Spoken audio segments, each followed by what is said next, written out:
Bueno, gente,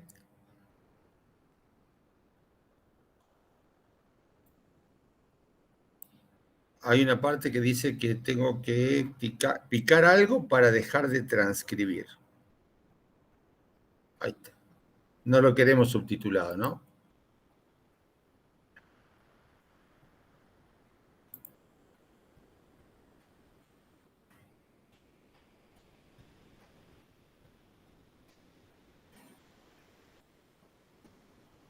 Bueno, ahora sí yo no los puedo ver. Supongo que ustedes están viendo donde dice datos categorizados, ¿verdad? Sí. Gracias. Muy bien. Vamos a la clase. Bueno, hay un tema que es una manera como antigua de llamarlo, que se llama datos categorizados, que básicamente hace referencia a qué es lo que pasa o qué análisis podemos hacer cuando las variables que tenemos son variables cualitativas. Recordemos que habíamos hablado de las variables cualitativas como cualitativas nominales u ordinales. Ahora vamos a ver específicamente qué hacemos cuando tenemos variables cualitativas nominales. Entonces, si por ejemplo nosotros quisiéramos relacionar dos variables cualitativas nominales, es lo que vulgarmente llamaríamos como un análisis de correlación.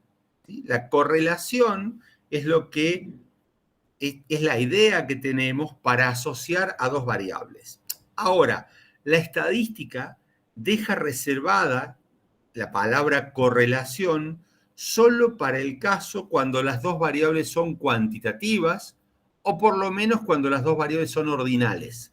¿Sí? Recuerdan que hemos visto, por ejemplo, en la clase pasada, la semana anterior, habíamos visto lo que llamábamos correlación de Pearson, que era una manera de relacionar dos variables cuantitativas para saber si estaban o no relacionadas de una manera lineal. En cambio, si tenemos dos variables cualitativas, no corresponde estadísticamente llamarle correlación. Se le suele llamar asociación. Entonces, lo que vamos a ver ahora es cómo construir cuál es la idea de asociar dos variables cualitativas. Por ejemplo, un ejemplo muy común es escuchar en la bibliografía decir que la obesidad está relacionada con la diabetes o la diabetes está relacionada con la obesidad. Entonces, si pensamos en pacientes diabéticos o no diabéticos y pensamos en pacientes obesos o no obesos, ahí estamos pensando en relacionar dos variables de tipo cualitativas. Para eso, primero tenemos que pensar en la idea de hacer lo que se llama una tabla de contingencia. Una tabla de contingencia no es nada más ni nada menos que una tabla de doble entrada que registra la asociación entre dos o más variables. En general nosotros vamos a ver dos variables solo a la vez. Habitualmente dice de manera de naturaleza cualitativa, ¿sí? A veces hay tablas de doble entrada, de triple entrada, etc. Nosotros vamos a ver el caso de dos variables de naturaleza cualitativa. Por ejemplo, esta es una tabla general sin ningún nombre de variable, sino que le llamamos la variable A y la variable B, y tenemos A1 y A2 serían las dos categorías de la variable A, por ejemplo, diabético o no diabético, y B1 y B2 son las dos categorías de la variable B, por ejemplo, obeso o no obeso. Entonces, en el medio de la tabla, en esas cuatro celdas que tenemos aquí en la tabla, vamos a tener el número de pacientes que corresponden a la A1 y a la B1, el número de pacientes que corresponde a A2 y a B1, y así cada uno de las cuatro combinaciones. Y luego en la primera fila vamos a tener el total, por ejemplo, de pacientes no obesos, el total de pacientes obesos, y en las columnas el total de pacientes diabéticos y el total de pacientes no diabéticos. Y el N sería el total, que es la suma o de las filas o de las columnas. Eso es una tabla de doble entrada y eso es una tabla que se denomina de contingencia. Entonces, no es nada más ni nada menos que la combinación de dos variables con sus categorías y lo que vamos a observar es el número de pacientes que tienen tal condición o la combinación de condiciones. Lo que busca, entonces, este análisis es saber si hay relación entre las variables A y B. Es decir, saber si las variables A y B son independientes o son dependientes. Hay una dependencia entre ellas. Es común decir, como le dijimos recién en el ejemplo, es común pensar, bueno, obesidad y diabetes están relacionadas.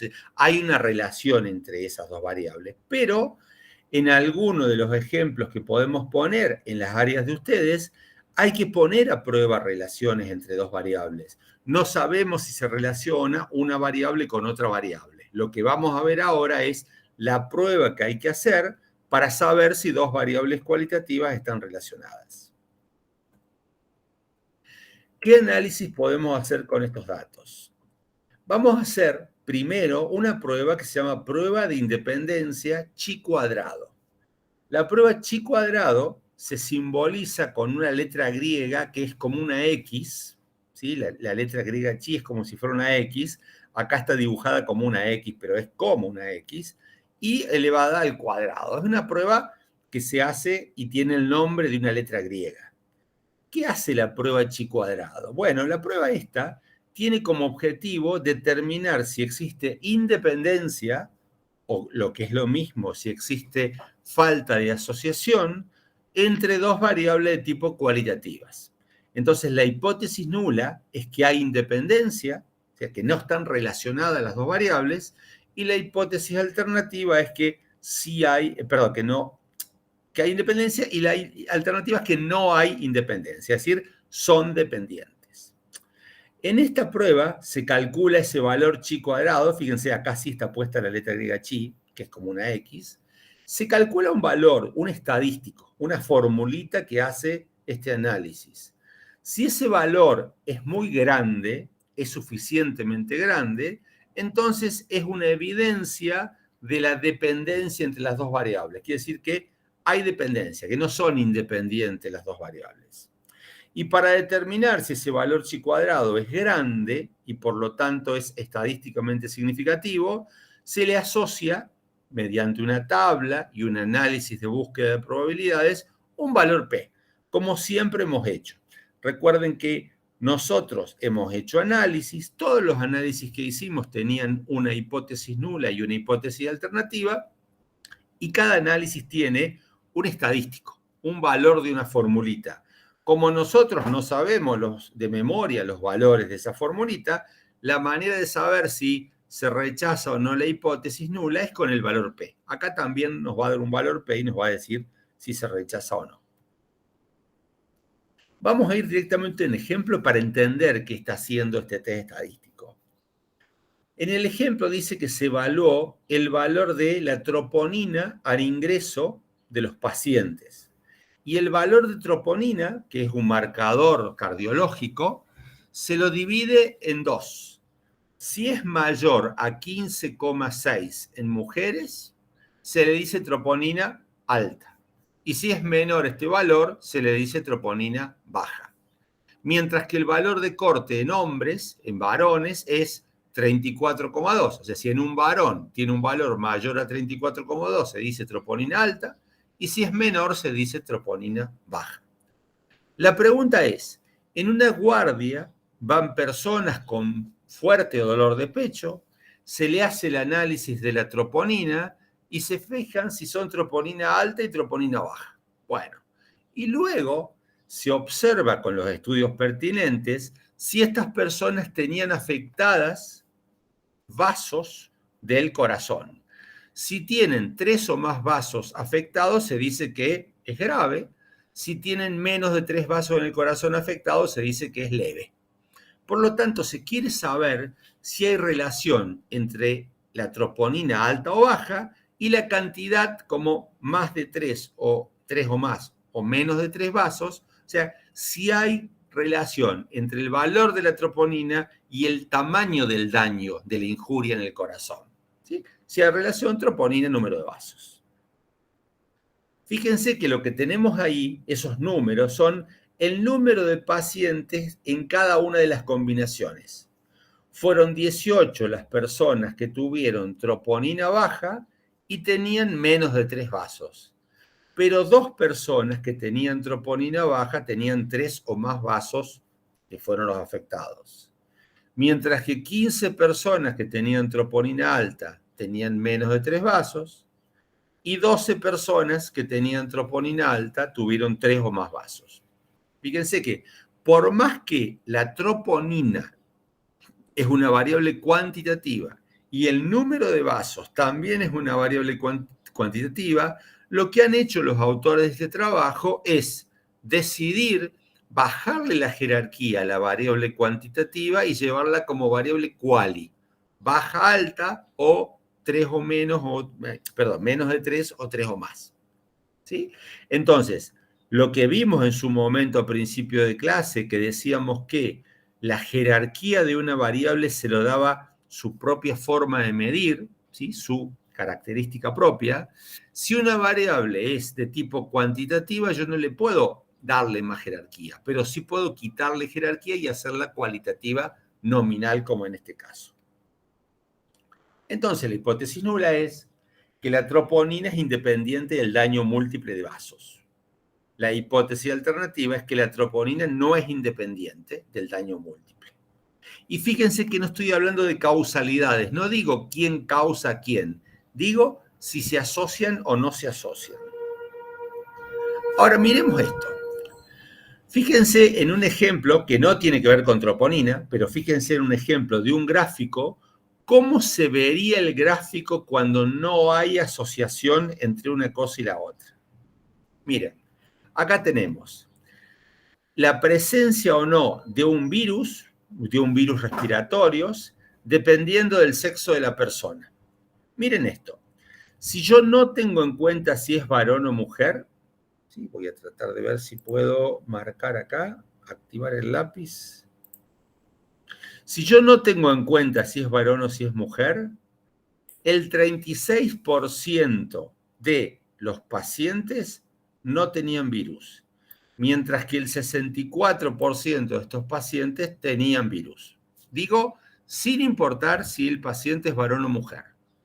Ahora, si yo tengo en cuenta, si yo condiciono la presencia o no de virus al sexo del paciente, el 35% me dice que es varón y el 37% me dice que es la presencia de virus no cuando es mujer. ¿Sí? Entonces, miren, la relación que hay de 64 a 36 es más o menos la misma relación que hay de 35 a 65 y es más o menos la misma relación que hay de 37 a 63. Por lo tanto, el gráfico me va a dar una cosa así. Y lo que estoy mirando es el patrón, o sea, no estoy mirando los números en absoluto, ni estoy mirando los porcentajes en absoluto. Lo que estoy mirando es la relación, el patrón que hay de un lado hacia otro. Ahora, miren lo que ocurriría si hay asociación entre dos variables. Y este es el ejemplo de diabetes y obesidad. Es un ejemplo donde ya está muy probado que el 21% de una persona tomada al azar tiene probabilidad de ser diabético positivo. ¿Sí? O sea, ¿qué probabilidad hay de que sea diabético positivo en esta población una persona tomada al azar? 21%. Ahora, si la persona es obesa, la probabilidad de ser diabético positivo es del 34%. Mientras que si la persona no es obesa, la probabilidad de ser diabético positivo es de 8,5%. Se nota cómo no es un tema de números, sino de el cambio. Miren, este va de 91 a 8 y este va de 65 a 34. El gráfico de esto, de esta tabla de contingencia, me daría de esta forma. Miren cómo cambia la relación. Eso está mirando el test chi cuadrado. Está mirando el cambio de la relación de una columna con respecto a otra o de una fila con respecto a otra. Es indistinto, pero está mirando cambios. Entonces, volvamos al test chi cuadrado. Perdón, volvamos al test chi cuadrado, no. Entonces, el test chi cuadrado me va a mirar esa diferencia. el test chi cuadrado me va a dar un valor chi cuadrado, y con ese valor chi cuadrado me va a dar un valor P. Y con eso miro si hay una asociación o no hay una asociación entre una variable y otra variable. ¿Sí? ¿Vamos bien hasta ahora? ¿Se entiende? Sí, sí, bien. Vamos, vamos. Bien. Vamos. Vamos que es el último día. Ahora, este probablemente sea la prueba más importante. Lo que vamos a ver ahora, lo más probable es que ustedes no lo utilicen en sus trabajos de tesis. El test chi cuadrado lo pueden utilizar perfectamente. Yo no tengo en cuenta, no recuerdo bien cuál de los proyectos podía utilizarlo como un test estadístico pertinente para analizar las hipótesis nulas. No me acuerdo del test chi cuadrado cuál de las tesis de ustedes podía encajar. No lo recuerdo. Pero es muy utilizado el test chi cuadrado, por lo tanto es importante verlo. Lo que vamos a ver ahora son algunos análisis que tiene más que ver con la interpretación de algunas publicaciones que van a ver ustedes. Yo no sé si ustedes los van a utilizar a estos análisis que vienen como adosados después del test chi cuadrado, pero es importante verlo porque, digamos, profesionales como ustedes tienen que entender estos 4 conceptos que vamos a ver. Perdón.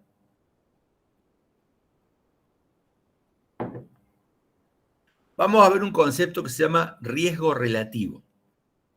Y vamos a verlo también con un ejemplo. Se lleva a cabo un estudio para determinar la asociación entre infarto de miocardio y otro marcador que se llama creatinina quinasa, ¿sí? En mujeres con y sin infarto. Entonces, vamos a ver. Son todas mujeres.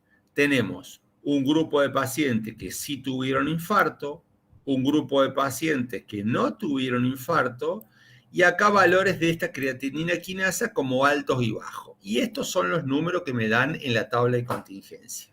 La pregunta es, ¿estará relacionada el infarto con la creatinina quinasa? La respuesta es sí, se sabe que sí. Ahora, para ver cómo es de fuerte esa relación, para ver la fuerza de la relación, tenemos un par de conceptos. Y ahora vamos a ver el primero, que es riesgo relativo.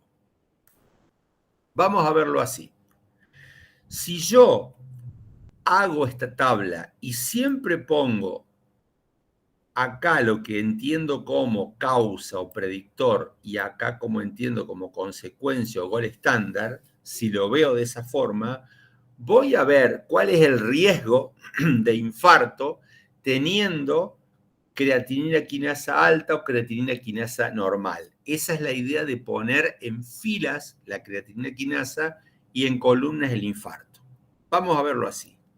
Si yo hago los porcentajes por fila, voy a ver que el 73,2% de los pacientes que tenían creatinina quinasa alta tuvieron infarto, mientras que solo el 37% de los pacientes que tenían creatinina quinasa normal tuvieron infarto.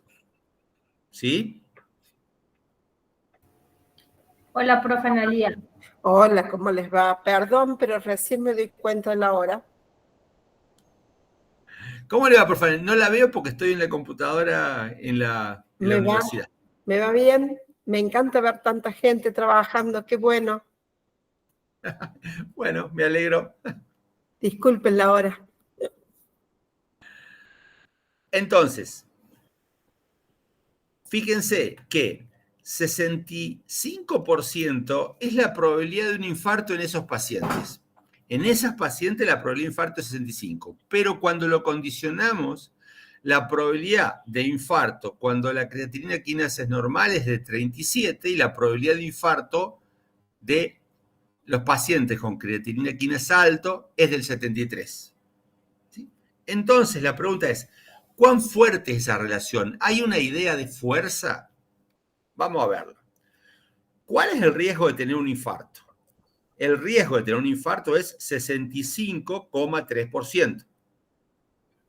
Eso es una probabilidad. Si yo lo trabajo con probabilidades, que es lo que nosotros supimos hacer en algún momento, la probabilidad de infarto es 0,653, ¿no? Bien. Ahora, ¿cuál es el riesgo de tener un infarto siendo creatinina quinasa normal? 37,5%. ¿Y cuál es la probabilidad de infarto siendo creatinina quinasa alto? 73,2%. Ahora viene la pregunta. ¿Y cuánto más grande es el riesgo, ¿sí?, de tener un infarto cuando estas mujeres tenían la creatinina alta con respecto a la que tenían creatinina normal? O sea, ¿cuánto más grande es una cosa que la otra? Simplemente 73,2 dividido 37,5. Por lo tanto, 1,95 es cuánto más grande es el riesgo de una cosa con respecto al riesgo de la otra cosa. El riesgo relativo, entonces, es el cociente entre el riesgo en el grupo con el factor de exposición, en este caso la creatinina quinasa alta, y el riesgo en el grupo de referencia que no tiene el factor de exposición. Ojo con entender bien los valores de riesgo relativo. Miren esto. Esto es lo que acabamos de ver. ¿Se acuerdan? Lo que acabamos de ver era el riesgo que era 73,2 dividido 37,5. Ese cociente me da 1,95, ¿no? ¿Qué pasaría si fueran iguales? ¿Cuál sería el riesgo relativo? ¿Qué les parece a ustedes? Si el riesgo de tener la enfermedad sí con el factor sí es igual al riesgo de tener la enfermedad sí con el factor no. Si estos dos números son iguales, ¿cuál es el resultado acá? Si yo divido dos números iguales. 1. 1. Entonces, cuando un factor no es riesgoso, ese cociente es igual a 1. No hay riesgo, es lo mismo. Ahora, cuanto más grande es este número con respecto a fíjense que más grande va siendo este número. Cuanto más grande es un riesgo con respecto al otro riesgo, el cociente va siendo un número más grande. Entonces, si yo lo sigo aumentando y aumentando el riesgo por un factor, el riesgo relativo es un número que va tendiendo a infinito, se va haciendo cada vez más grande. Y eso es lo que se denomina un factor de riesgo. Cuando la presencia del factor hace que el paciente tenga más riesgo de la enfermedad, es un factor denominado factor de riesgo. Si es igual a 1, no es factor de riesgo. Ahora miremos esto. Imaginemos que esto sea vacuna. Entonces, si tenemos una vacuna y el factor es vacuna sí o vacuna no, miren esto. La probabilidad de tener la enfermedad teniendo la vacuna es del 37 y no teniéndola es del 73. Y el cociente entre esto y esto me da 0,51. Fíjense que me da un número menor que 1 porque lo que tengo en el numerador es más pequeño que lo que está en el denominador. Y si es más grande esto, si es más grande esa diferencia, cada vez el número se va haciendo más cercano al 0. Pero lo que estaba a la izquierda se iba haciendo cada vez más cercano al infinito, puede aumentar hasta infinito. En cambio, lo que está a la derecha puede ir solo hasta el 0. Entonces, la manera que aumenta el riesgo relativo cuando va aumentando es una forma, y la manera que se achica cuando va disminuyendo hacia el 0 es una forma mucho, mucho menos veloz. Esos números, cuando tenemos riesgo relativo menores que 1, se denomina factor de protección. Es decir, vacunar protege a la enfermedad, protege contra la enfermedad. Entonces, cuando los riesgos relativos son mayores que 1, son factores de riesgo. Cuando son menores que 1, son factores de protección. Y cuando son igual a 1, no es nada. No es ni de riesgo ni de protección. No hace nada. Y el riesgo relativo, además, como valor, que lo acabamos de ver cómo se calcula, tiene un intervalo de confianza y tiene una prueba de hipótesis para ver si es significativamente igual a 1 o no. Por lo tanto, cuando nosotros utilicemos el soft RMedic, me va a calcular, si yo le digo que calcule el riesgo relativo, y además me va a dar el intervalo de confianza y la prueba de hipótesis. Eso es un concepto, riesgo relativo. Hay otro concepto que también da idea de fuerza de asociación, que se denomina odds ratio, que es una forma alternativa de expresar la posibilidad de ocurrencia de un evento de interés o de la presencia de una exposición.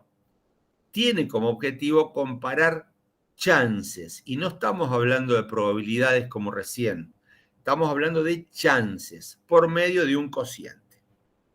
Miremos esto. Esta es la tabla como la teníamos antes. Siempre dijimos que en el B por filas vamos a poner el factor de exposición, en el A vamos a poner si se informó o no, o vamos a poner el gol estándar. Ese es el formato de la tablita. ¿Qué es una chance? ¿Qué es un odd? Es la comparación entre la posibilidad de tener algo con la posibilidad de no tenerlo por medio de un cociente. ¿Sí? Es una división, pero es la probabilidad de tener algo con respecto a no tenerlo. Y no es una probabilidad. Ahí lo vamos a ver. Veamos el ejemplo de creatinina quinasa e infarto. Esa tabla ya la vimos recién. Lo veamos de nuevo con los números así, pero no con los porcentajes como vimos en riesgo relativo, con los números crudos. Miren esto. La probabilidad de tener un infarto era lo que estaba en el 47 dividido el total. ¿Sí? En riesgo relativo, la probabilidad era 47 dio 72. Pero el odds no es un riesgo, es otro concepto. El odds es el número que tiene dividido el número que no tiene el problema. Entonces, el odds o chance del infarto es 47 dio 15, es 1,88. Ese es el odds de tener un infarto sin importar si la creatinina quinasa era alta o era normal. No es una probabilidad. No es una probabilidad. Ahora, ¿cuál es el odds de tener un infarto siendo CK normal? 6 dividido 10, 0,6. ¿Cuál es el odds de tener un infarto siendo CK alto? 41 dividido 15, es decir, 2,73. Y ahora viene la pregunta, es, ¿cuánto más grande es el odds de CK alto que el de CK normal? Es decir, 2,73 dividido 0,6. Me da un odds ratio de 4,55. No es una probabilidad, es un cociente de chances.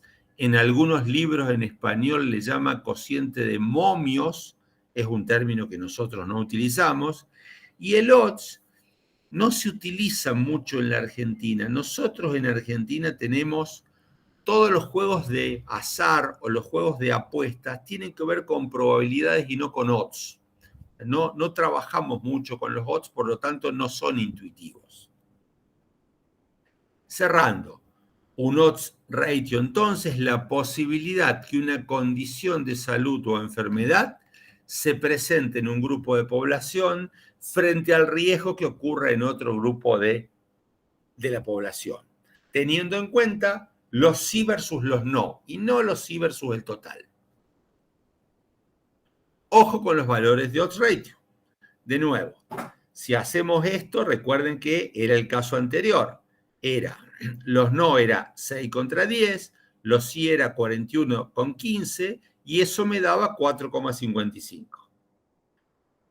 Si yo tengo esta diferencia, donde hay más diferencia a favor de los sí y en contra de los no, el odds ratio me da 9. O sea, va yéndose el odds ratio también hacia infinito, aumentando. Si son más grandes las chances del sí con respecto a las chances del no, va aumentando el número de odds, el valor que da, y se corre hacia el infinito. Esto entonces es un factor de riesgo. Cuando el odds es mayor que 1, es factor de riesgo. En cambio, cuando en el sí me protege, como en el caso de la vacuna recién, lo que hago es el cociente entre, en este caso, 0,6 y 2,75 me da 0,218. Y si es más grande la diferencia entre los sí y los no, el valor de los sigue yendo hacia el 0 y no puede ser menor que 0, pero poco a poco va bajando hacia el 0. Y eso es un factor de protección. Cuando el odds ratio es igual a 1, no pasa nada, no es ni factor de riesgo ni factor de protección, y el odds ratio tiene un intervalo de confianza, que si ustedes entran en RMedic, le va a dar el valor de odds ratio y le va a dar el intervalo de confianza. Vamos a ir a unos ejemplos de cuándo se aplica esto. En una publicación de mujeres embarazadas con COVID, ¿sí? Con la infección de SARS-CoV-2, y el alto riesgo de la muerte o de la neumonía severa, etcétera, etcétera. Es un trabajo muy grande que se hizo, ¿sí? Las características de este trabajo tuvieron por objetivo comparar la afección por COVID en mujeres embarazadas y no embarazadas, para saber si estar embarazada era un factor de riesgo, era un factor de protección o le daba lo mismo cuando el COVID las atacaba. La población fueron como 5.100 mujeres embarazadas y como 178.000 no embarazadas de 4 países, México, Barcelona, Grecia y China. Entonces, si tenemos que ver cuáles son los valores de odds ratio de neumonía, fue 1,5 en el grupo de embarazadas, 1,5 en el no embarazadas. Entonces, el valor de odds ratio seguramente daba 1. Llegar a la intubación, 9,9% en embarazadas, 6,5% en no embarazadas. Admisión a UTI, 13% en embarazadas versus 6,9% en no embarazadas. ¿Sí? De esa forma se encontró, y el estudio concluyó, que el embarazo en mujeres con COVID es un factor de riesgo para muerte. El odds ratio de muerte es 1,84, con un intervalo de confianza del 95%, que va de 1,26 a 2,69. El odds ratio de neumonía es apenas mayor, 1,86, y el odds ratio de admisión a UTI también un poquitito mayor, que es 1,86. ¿Sí? Con eso se encontró, en uno de los trabajos que ha sido importante, que el embarazo era factor de riesgo para COVID. Últimos 2 temitas. Siempre pensando en 2 variables cualitativas, pero ya pensando en pruebas de diagnóstico, otro tema, es que tenemos que entender 4 conceptos que vamos a ver ahora, ¿sí? No vamos a aplicar estos conceptos que vamos a ver ahora en los mismos casos que aplicamos odds ratio y riesgo relativo. Dejamos odds ratio y riesgo relativo para datos epidemiológicos y vamos a ver sensibilidad y especificidad para test de diagnóstico. Ustedes van a ver estos conceptos y está interesante verlos también. Vamos a ver un ejemplo. Por ejemplo, para diagnosticar una patología o condición de un paciente, se recurre a un test o una prueba en particular. Lo ideal sería que el test diagnostique correctamente a todos los sanos y correctamente a todos los enfermos. O sea, lo que uno pretende de un test es que cuando la persona esté sana, el test diga sano, y cuando la persona esté enferma, el test diga enfermo. Lo que pasa es que algunas veces hay errores. A veces diagnostica mal el test. Entonces, se estudió un nuevo reactivo para detectar de forma rápida la presencia de virus de la hepatitis C. La prueba se realizó sobre 600 pacientes y los resultados fueron de esta forma. Y de nuevo el formato es el mismo. Acá pongo el test que tengo a prueba y acá pongo la condición real. O sea, en filas lo que estoy prediciendo y el gol estándar, la condición real, en columnas. Ese es el número de pacientes de cada uno. Cuando el test dijo que era negativo, realmente 400 personas no tenían el virus, pero en 20 personas se equivocó. Y cuando el test dijo que era positivo, en 100 personas se equivocó. Miren, le dijo que era positivo en 100 personas y le pegó como positivo en 80. Bueno, fíjense que tenemos dos tipos de errores diferentes. Hay dos tipos de errores distintos. Todos estamos de acuerdo que el 400 es un buen número. Le dijo que es negativo y era negativo. El 80 es un buen número. Le dijo que era positivo y era positivo. Pero este 100 y este 20 son dos errores diferentes. Una cosa es decirle a un paciente que es negativo cuando el paciente es positivo, y otra cosa diferente es decirle que es positivo cuando el paciente es negativo. Son dos errores, pero significan cosas diferentes. Vamos a evaluar ahora cómo, con qué índice o con qué número miramos ese tipo de error. Entonces, le vamos a llamar a estos 400 los verdaderos negativos. 400 eran negativos y el test me dio negativo. Y a estos 80 le vamos a llamar los verdaderos positivos. Pero estos 100 son falsos positivos, mientras que estos 20 son falsos negativos. Entonces, tiene que estar bien armadita la tabla, sabiendo sinceramente cuáles son los verdaderos y los falsos, tanto positivos como negativos, para poder avanzar. Vamos a llamar sensibilidad del nuevo reactivo a la probabilidad de que este dé positivo cuando se lo usa con pacientes que realmente son positivos. O sea, la sensibilidad la voy a mirar en esta columna. De los que realmente son positivos al virus, ¿cuántos caché? Y en este caso, yo tengo 80 verdaderos positivos sobre el total de la columna, por lo tanto la sensibilidad es del 80%, de 0,8. ¿Y la especificidad qué es?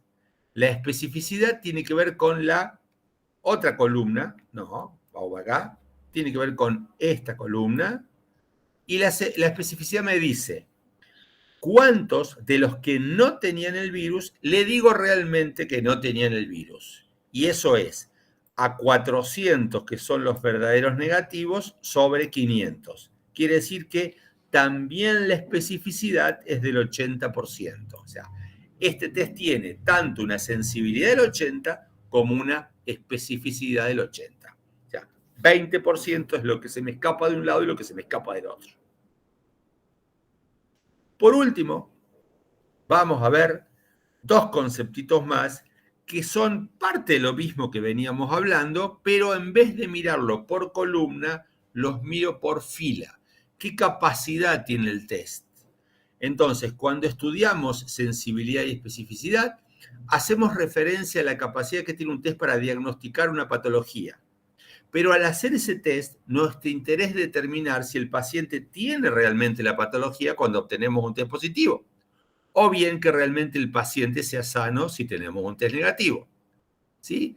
Teniendo en cuenta el ejemplo anterior, el valor predictivo positivo va a ser de los que digo que son positivos, ¿cuáles realmente eran positivos?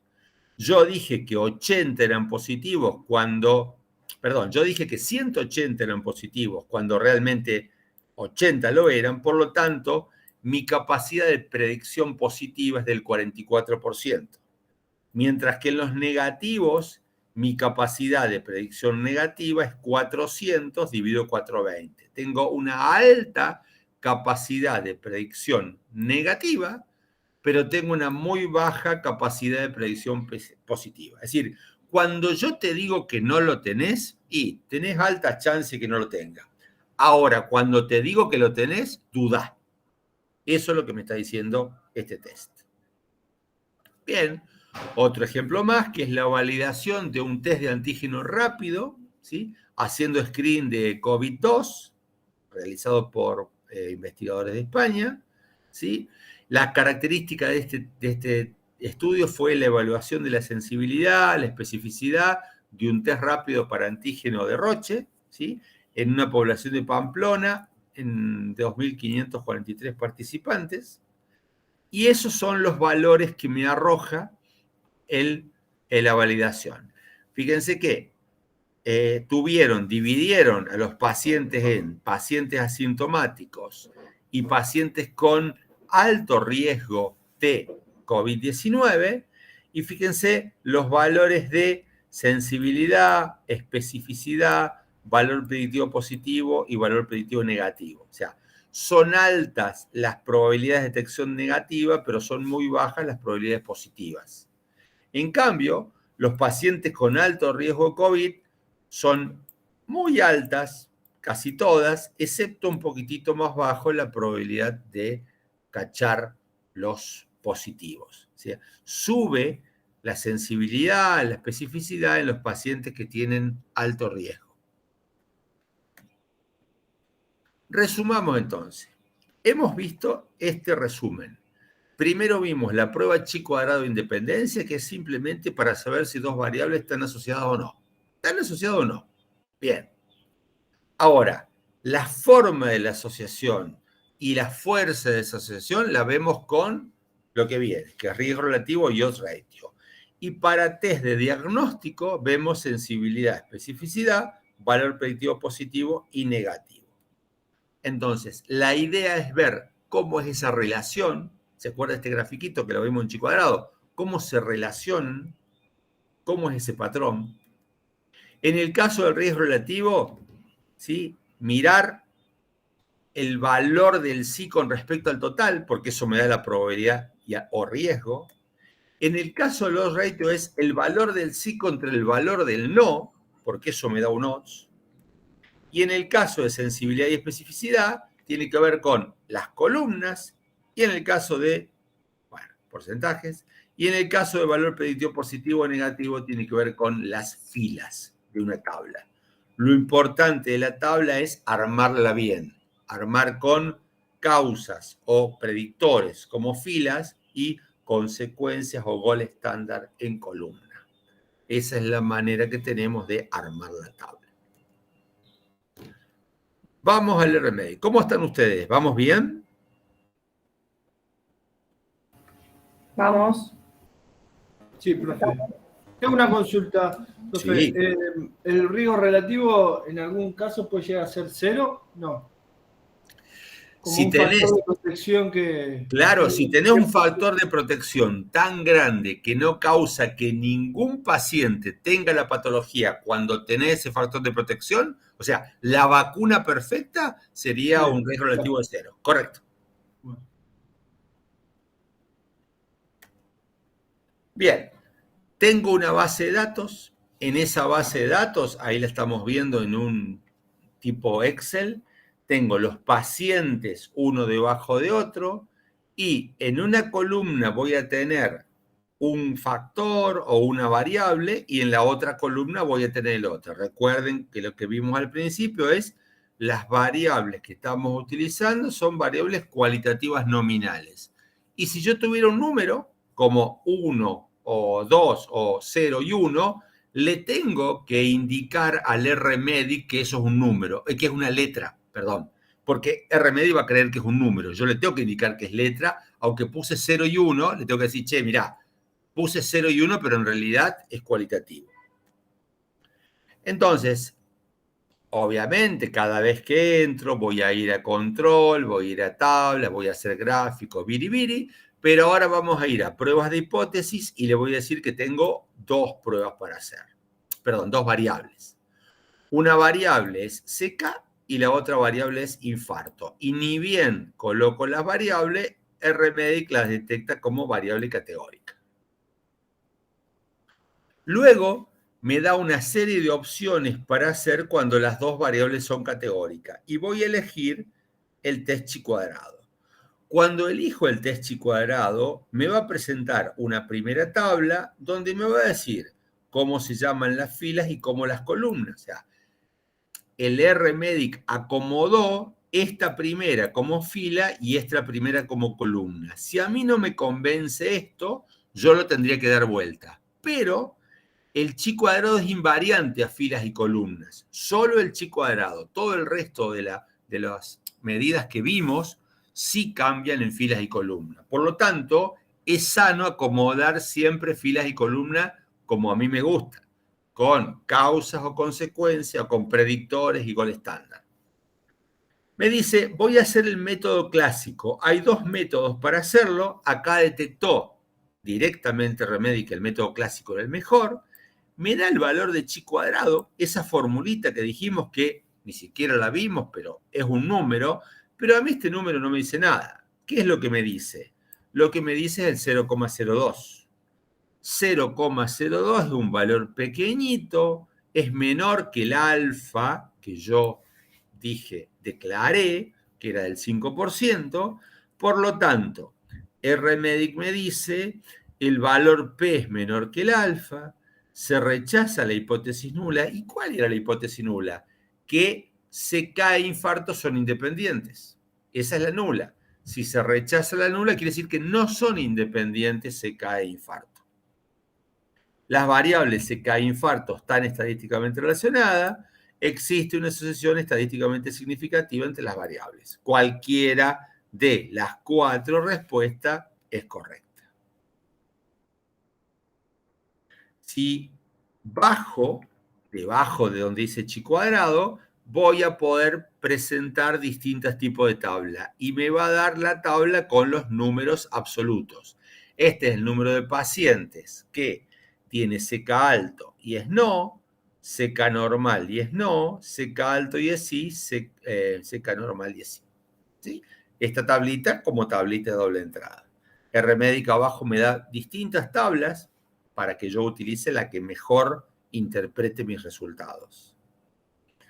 Así como voy y busco los porcentajes por fila. Y me dice, mira, el porcentaje de que tuvieron infarto siendo CK normal es 38 y el porcentaje que tuvieron infarto siendo CK alto es 73.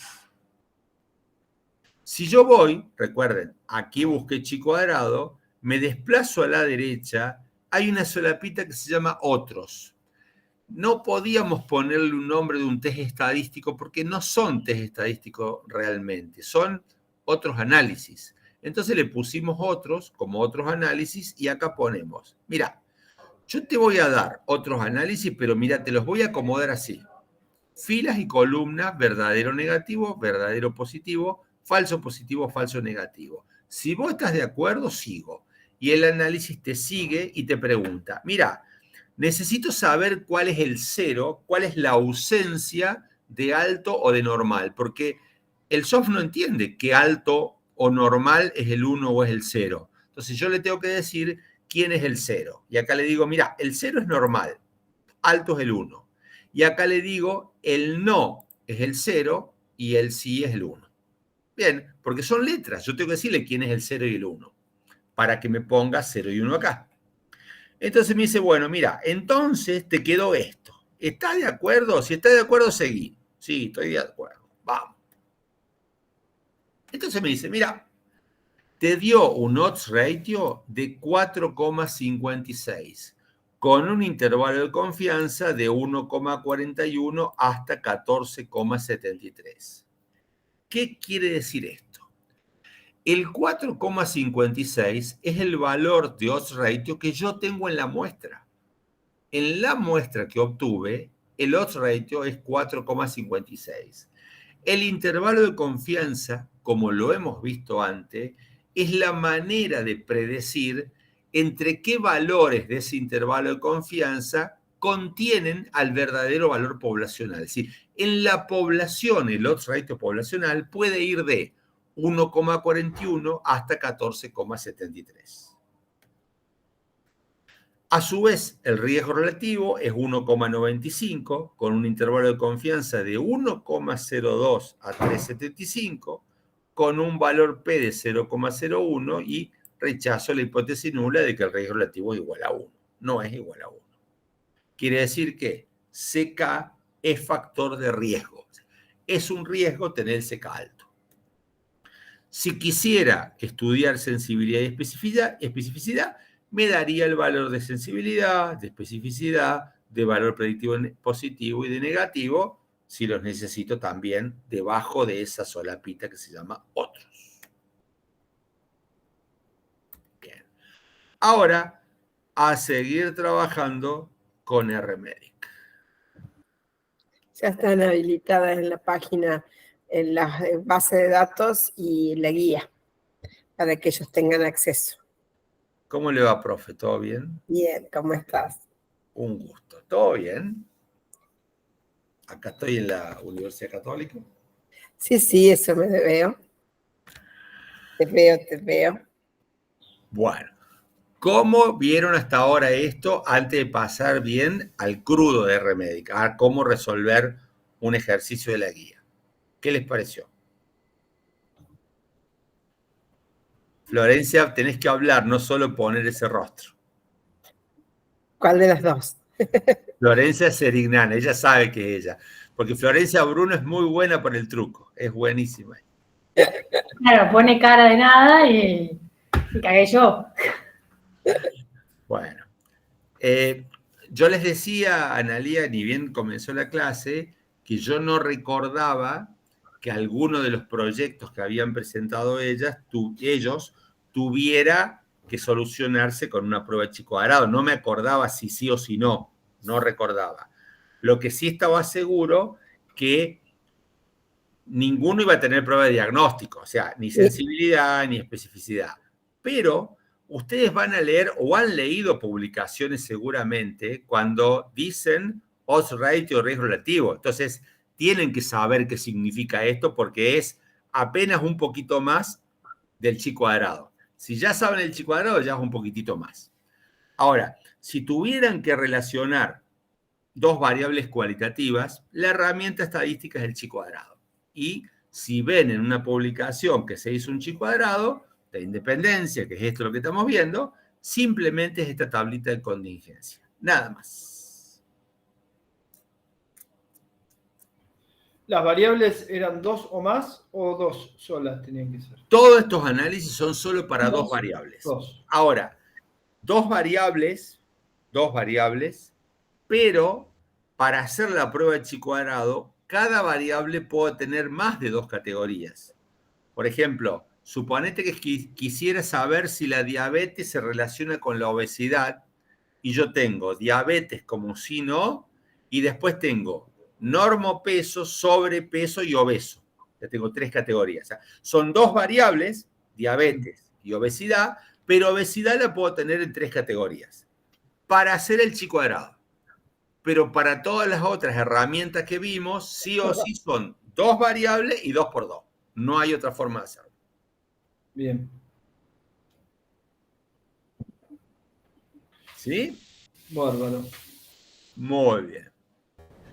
¿Tenés a mano los primeros ejercicios, Ana? Porque te juro, yo estoy dando clase de las dos y el aire más vale, ya con no la vamos. garganta, y te juro que... Los tengo a mano, solo dame 2 segundos que ya los Sí, por encuentro. supuesto, yo te agradezco de corazón como siempre. Nada que agradecer, señor.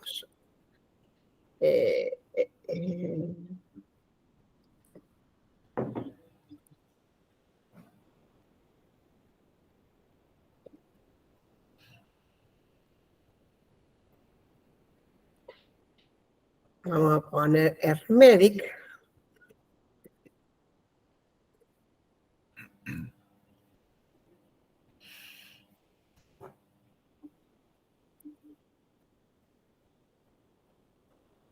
Florencia está con compañía.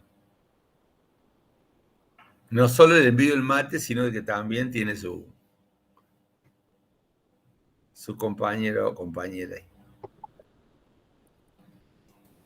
Tengo dos más.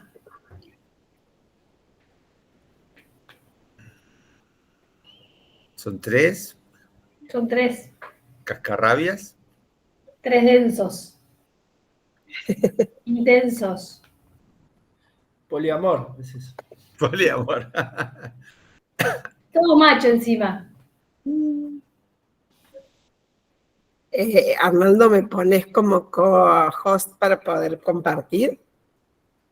¿No se puede, no podés compartir? Ah, sí. No, esto es Meet, Ana. No dije nada. Yo porque... Sí. Estamos muy acostumbrados al Zoom, por eso. Sí. Ahí está, gracias, Anita. Bueno, ven la pantalla. Pero quería mostrarles primero. A ver, ¿ven ustedes la pantalla de Vemos el RMedic. el RMedic? Sí, Yo quería mostrarles otra cosa el previo. Word. Claro. Pero está fácil, ya volvemos. Ya está. Aquí está el Word. Bueno. ¿Lo ven? Sí. Quería agrandarlo. Veamos si puedo. ¿Se agrandó algo? No. Ahí se agrandó bien. En la guardia cardiológica se reciben pacientes con síntomas de daño cardíaco. Se realiza el estudio de la troponina y se categoriza, en positiva o negativa, dependiendo del sexo y de los valores. En mujeres, cuando es más de 15,6 es positiva, en hombres, cuando es más de 34,2 picogramos, es positiva. Luego, mediante una angiografía, se define la severidad de las lesiones. 3 o más vasos, severos, menos de 3 vasos, no severos. Y los datos están en la base 9.1. Entonces, la pregunta es si están relacionadas estas variables, si son independientes. Es decir, lo que tenemos es lo que nos muestra la angiografía en las columnas, no, es decir, menos de 3 vasos, sí, más de 3 vasos, y lo que nos dio el análisis de troponina, no alta, sí alta, digamos, o sea, no positiva, sí positiva. Con esto nos vamos a ir a RMedic a ver cómo lo pinta, qué dice. Ahora sí, nos vamos a RMedic. RMedic. ¿Sí? ¿Se ve la ventana de RMedic? Sí, se ve. Bien. Sí, Tenemos 47 registros, dice acá, o sea, 47 pacientes, donde una de las columnas es troponina positiva, sí o no, y vasos múltiples, sí o no. Como decía Arnaldo recién, uno debería hacer primero control, después tablas, después gráficos. Nosotros vamos a ir solo por esta vez directo a pruebas de hipótesis. En cantidad de variables tenemos 2. Una de las variables es troponina y tiene que ser categórica. La otra variable es vasos múltiples y tiene que ser categórica. Y entonces nos da un montón de opciones que vamos a ir por chi cuadrado. En el test de chi cuadrado, el juego de hipótesis que ponemos es que vasos múltiples y troponina positiva son independientes contra la alternativa de que no lo sean. ¿Sí? Nos da el valor de chi cuadrado, pero el que nos interesa es el valor de P. 0,03 es más chico que el alfa que hemos fijado de oficio, por lo tanto la conclusión es rechazar H0. Es decir, las variables troponina positiva y múltiples vasos están estadísticamente relacionadas. Es decir, existe una asociación estadísticamente significativa entre esas variables. Y ese es el test de chi cuadrado. Uno puede después pedirle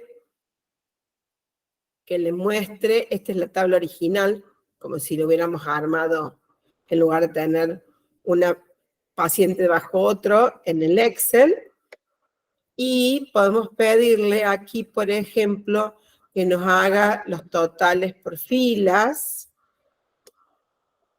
¿sí? Que incluso lo puede expresar como frecuencia relativa o como porcentajes, y entonces acá uno entiende por qué les dice que no, que están relacionadas. Fíjense, el 44% de los que tienen troponina alta tienen vasos múltiples. mientras que solo el 10% de los que tienen la troponina baja tienen vasos múltiples. Esa distancia, esa diferencia entre los valores es la que hace que chi cuadrado encuentre que estas dos variables no son independientes entre sí. ¿Estamos de acuerdo? ¿Se entendió? Eso es lo que Arnaldo les mostró recién en los gráficos, ¿sí? En la diferencia de las alturas de las barritas. Bien, ese es el ejercicio 1. ¿Preguntas? ¿Dudas? No les veo la cara, así que no sé si la cara me está diciendo algo, ¿eh? No, se va entendiendo. Bueno, mejor así, gracias, Claudio. Veamos entonces el ejercicio 2.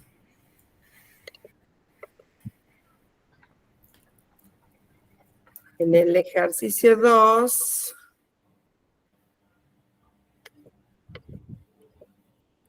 dice, en un estudio de Dolan Hill, que está publicado en 1950 en el British Med, se intentó asociar el hecho de fumar con la ocurrencia de tener cáncer de pulmón. O sea, en 1950 esto era un problema. Hoy ya sabemos que la relación es más que obvia. Los resultados fueron, y entonces nos dan la tablita, ¿sí? Hay 688 que fuma y que presenta cáncer, 650 que fuma y que hasta ese momento no tenía cáncer, lo consideraron control. De los pocos que consiguieron que no fumaran, 21 tenían cáncer y 59 no. Entonces, la primera pregunta es, ¿podría probar si están asociadas estas variables? Es decir, ¿hay relación entre el hecho de fumar y presentar cáncer de pulmón? Bueno, allá vamos. Vamos a ver qué nos dice Don R. Medic con esto. Vamos a buscar la base 2.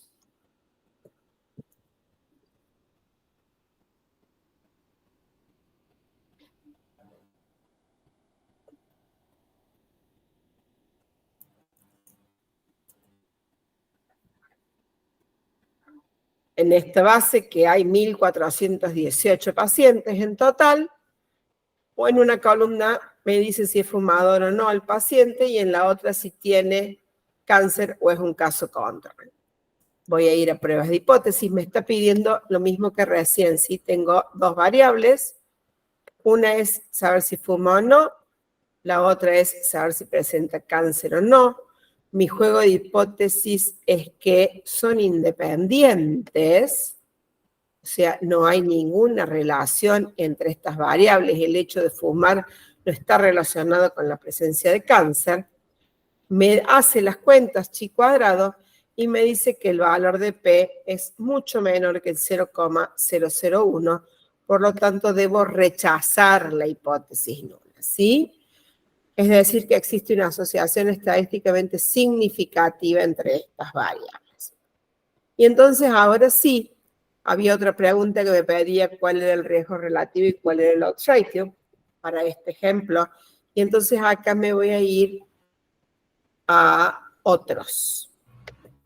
En ese otros, fíjense cómo me dice que armo la tabla.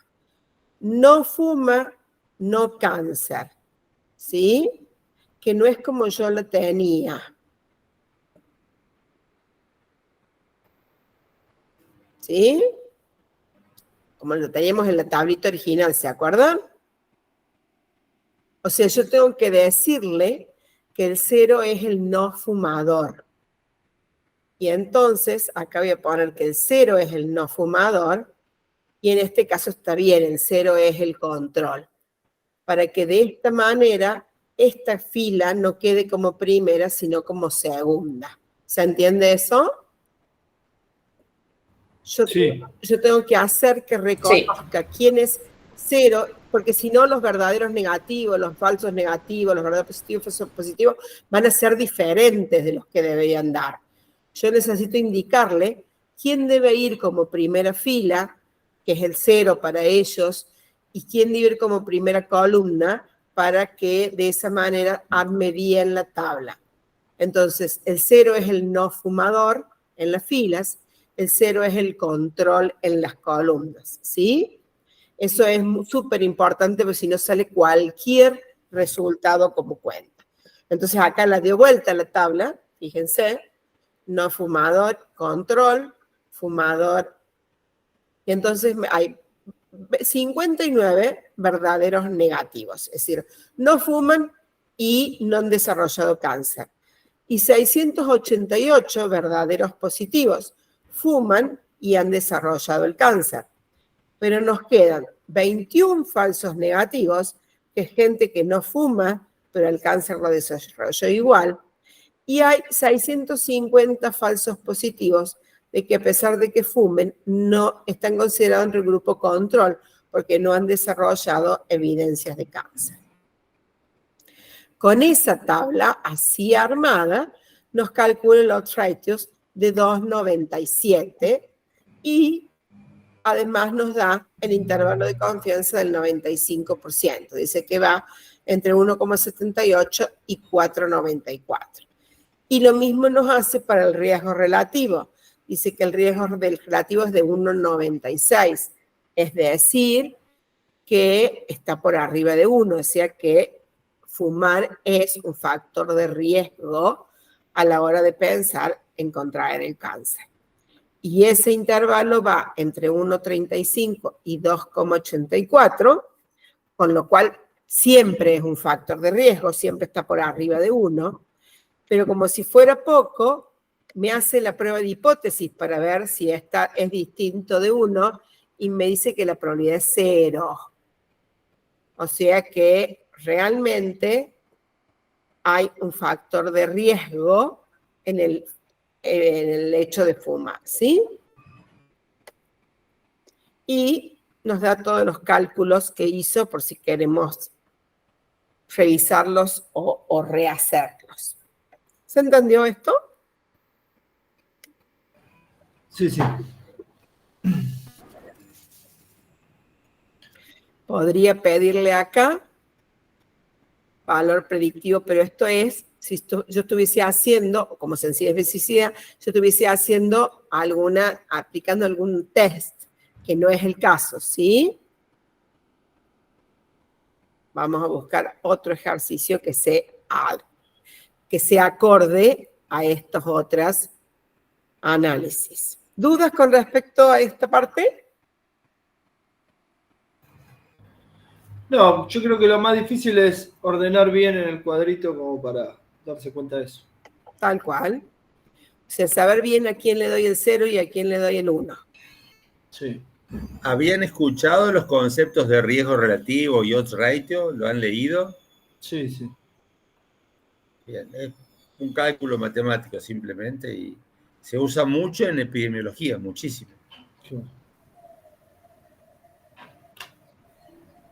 Bueno, ¿estamos hasta acá? Estamos. Bien, vamos con otro ejercicio. ¿Qué pasó con vos? Man, ¿yo me olvido de algo? No, vamos perfecto. Bueno. Acá nuestra tabla se cortó, pero vamos a leer el enunciado y volvemos. Dice, se está desarrollando un nuevo test para la detección del cáncer vesical que detecta antígenos tumorales en orina.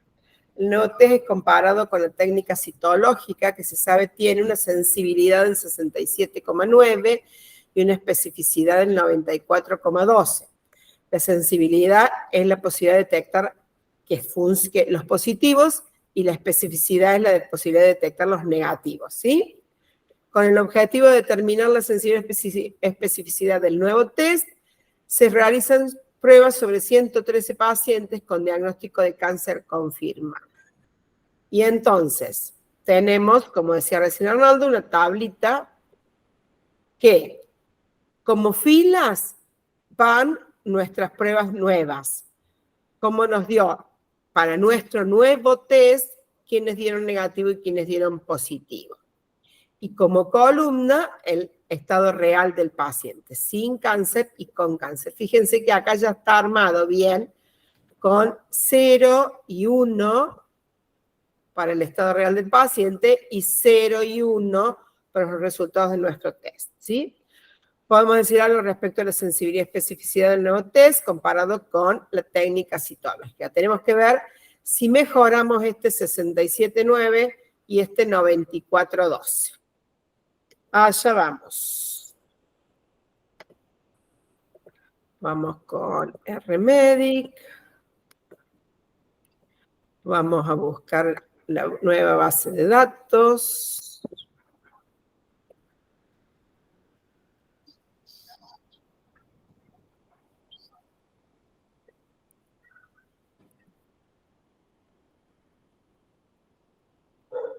Bien, tenemos 113 registros, como dijimos, donde de un lado están los resultados del test, de otro lado está la condición real del paciente.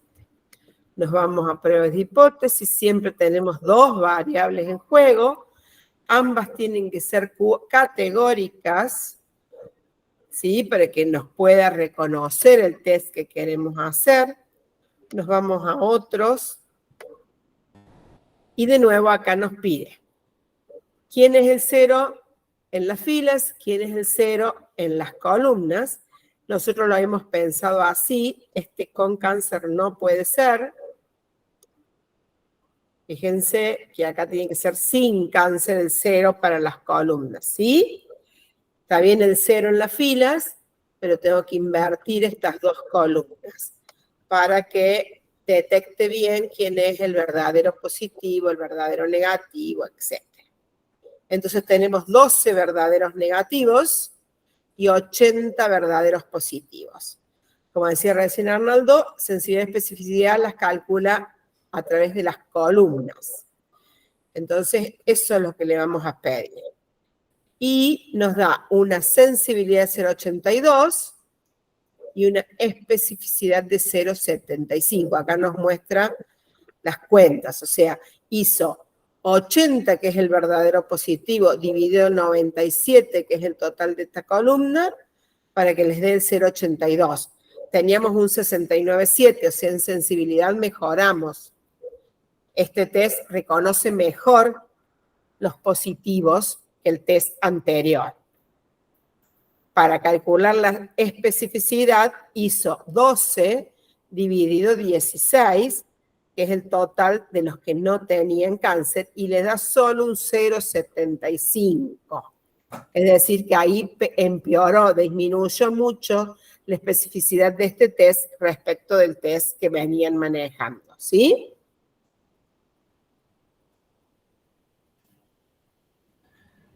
¿Se entiende esto? Sí, una pregunta. ¿Qué sería, qué significaría en este test el 0,82, por ejemplo? Que detecta que el 82% de los que tienen el cáncer, ese test los detecta como positivo. Bien. ¿Y el 75%? El 75% de los que no tienen, el test lo detecta como negativo. Ah. O sea, hay un 18% de enfermos de cáncer que este test no alcanza a detectar y un 25% de sanos que este test no alcanza a detectar. Bien. ¿Sí?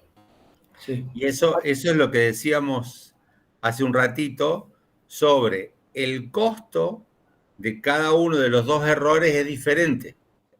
Una cosa es no detectar a un paciente positivo, es positivo y no lo detecto, y otra cosa es decirle que es positivo a un paciente negativo. O sea, imagínense ustedes con un HIV. Viene un paciente que no tiene HIV y el test diagnóstico se equivoca y le dice que sí. O sea, el paciente no tiene HIV y el diagnóstico le dice sí tenés HIV. ¿Es un falso positivo? ¿Es un error? Sí. ¿Cuál es el riesgo epidemiológico de decirle que tiene HIV a un tipo que no tiene HIV? Y el tipo sale deprimido, está enojado, lo que sea, pero no hay un riesgo epidemiológico. Ahora, De última, buscar a otro médico que le haga una segunda revisión y que le diga, no, al anterior te hizo mal el diagnóstico, hacerle un juicio por mala praxis. Bien, ahora, el paciente viene con HIV y el test le dice no tenés HIV. ¿Cuál es el riesgo epidemiológico de decirle que no tiene HIV a una persona que es portadora? Contagiar. Altísimo, contagiar. Entonces, cada uno de los errores, de los falsos, positivo o negativo, dependiendo del contexto, tiene un costo diferente. Hay que ver en cada contexto qué queremos minimizar. Entonces, ¿queremos que la sensibilidad llegue al 100% o queremos que la especificidad llegue al 100%? Porque cada una de las dos tiene un costo diferente por detrás. Obviamente que lo ideal sería que los dos lleguen al 100%, pero eso no es fácil de lograr, Eso es ¿no? Narnia. Tal cual. Bueno, y si lo miramos al revés a esto, vemos los valores predictivos positivos y negativos. Este test tiene una posibilidad de detectar de predecir el 95% de los enfermos con cáncer, ¿sí? Del 95% de los que él dijo que eran positivos, realmente lo eran. Mientras que al 41% de los que le dijo que era positivo, no lo eran. Negativo. Perdón, negativo, no lo eran, ¿sí?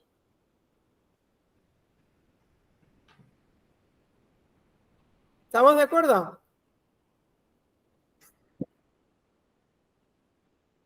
Son dos interpretaciones, dos lecturas diferentes con, como decía Armando recién, consecuencias diferentes, ¿sí?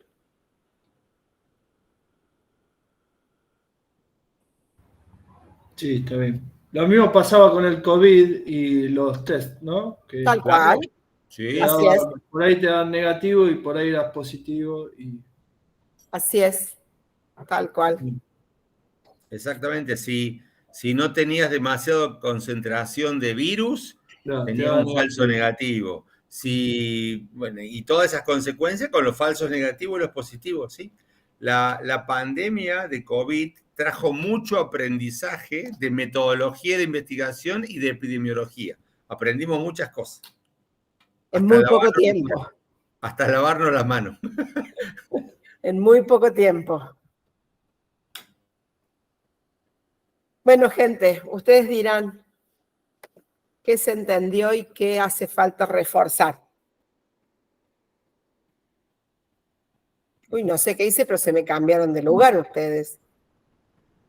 ¿En qué momento se levantaron y se sentaron en otro lado? No, yo creo que es un poco razonar, ¿no? Leer de nuevo y razonar un poco, pero creo que se entendió. No sé el resto. Como siempre decimos, traten de agarrar un paper.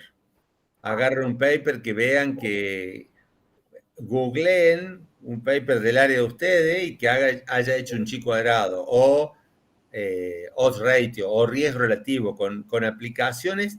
Y lo mismo de siempre, si ustedes estos temas los fijan, los anclan a un tema que les es muy afín, que lo entienden bien del área de ustedes, les va a resultar más fácil, digamos, acordárselo y razonarlo mejor.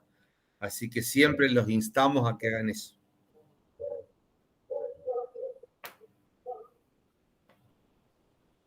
¿Sí? Nos van a hacer Paramos la grabación. un poquito de caso. Sí, no nos queda otra parte. No nos queda otra, sí, Paula, tal cual.